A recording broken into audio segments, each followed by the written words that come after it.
আসসালামু আলাইকুম বন্ধুরা, নিশ্চয়ই তোমরা ভালো আছো। আলহামদুলিল্লাহ, আমিও তোমাদের দয়ায় ভালো আছি। দেখো, সকালবেলা 6টা থেকে 7টা অবধির কাজ। সকালে তাড়াহুড়া করে উঠে সকালের নাস্তাটা তৈরি করলাম ছেলের জন্য।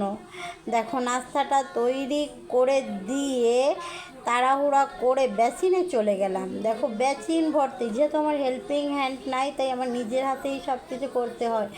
মা হলে আলাদাই একটা শক্তি থাকে। দেখো, সব থালা বাসনগুলো ক্লিন করে তারপরে আমি চলে আসলাম। দেখো, ডাইনিংয়ে দেখো থালা বাসন ডাইনিংয়ে গুছিয়ে, যা যা ডাইনিংয়ে গুছানো দরকার গুছিয়ে, মানে একটা মেয়ের ভিতরে যে কত রকম শক্তি থাকে। দেখো, একজন মা হলে সন্তানের কথা ভেবে কত সকালে উঠে কত কাজ, একটা ঘন্টার ভিতর 6টা থেকে 7টার ভিতরে।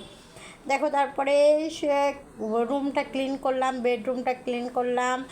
তারপরে সেখান থেকে চলে গেলাম ছেলের এরই মধ্যে ছেলের নাস্তা রেডি করলাম। আবার নাস্তা রেডি করে ওকে খেতে দিয়ে আমি চলে গেলাম একটু ফ্রেশ হতে। দেখো, আমি ফ্রেশ হয়ে রেডি হয়ে আসবো, ওকে নাস্তাটা দিয়ে গেলাম।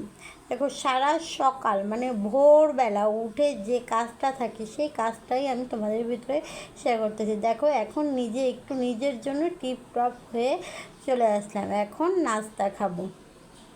আমি রোজ সকালে উঠে যে কাজগুলো করি সেগুলোই তোমাদের মধ্যে শেয়ার করি। আল্লাহ হাফেজ।